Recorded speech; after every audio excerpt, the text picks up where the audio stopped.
அரியலூர் அருகே 60 ஆண்டுகளாக மின்சாரம் மற்றும் குடிநீர் வசதி இல்லாத நிலையில் முதலமைச்சர் விரைந்து நடவடிக்கை மேற்கொள்ள வேண்டும் என்று பாதிக்கப்பட்டவர்கள் கோரிக்கை விடுக்கின்றனர். ஜெயங்கொண்டம் அருகே உள்ள வடகடல் கிராமத்தைச் சேர்ந்த கூலி தொழிலாளி ராஜமாணிக்கம் என்பவருக்கும் அவரது உறவினரான அண்ணாமலை என்பவருக்கும் இடையே நீண்ட காலமாக இடப்பிரச்சனை இருந்து வந்தது.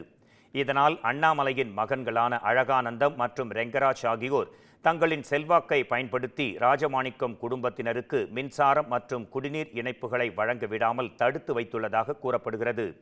இதன் காரணமாக சுமார் 7 குடும்பங்கள் 60 ஆண்டுகளாக மின்சாரம் மற்றும் குடிநீர் இணைப்பின்றி தவித்து வருவதாக கூறும் ராஜமாணிக்கத்தின் உறவினர்கள் இதுகுறித்து பலமுறை உயர் அதிகாரிகளிடம் புகார் அளிக்கப்பட்டும் எந்த நடவடிக்கையும் எடுக்கப்படவில்லை என்று அவர்கள் குற்றம் சாட்டுகின்றனர். இந்த கரண்டி இந்த தண்ணியும் கொடுங்க சாமி, எனக்கு இந்த தண்ணியும் இந்த கரண்டும் கொடுங்க சாமி, எனக்கு அள்ளி கொடுக்க வேணாம், மூட்டை கட்டி கொடுக்க வேணாம் சாமி, இதை ரெண்டையும் கொடுங்க சாமி. என் வேற புள்ளுவ தவிக்கிறது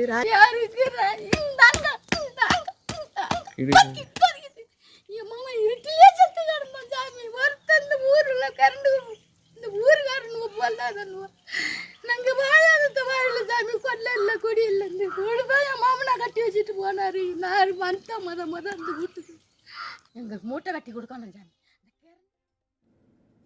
இதையடுத்து இந்த பிரச்சனையில் முதலமைச்சர் தலையிட்டு உரிய நடவடிக்கை எடுப்பதோடு குடிநீர் மற்றும் மின்சார இணைப்பு ஏற்பாடு செய்ய நடவடிக்கை மேற்கொள்ள வேண்டும் என கதறி அழுதபடியே அவர்கள் கோரிக்கை விடுக்கின்றனர்.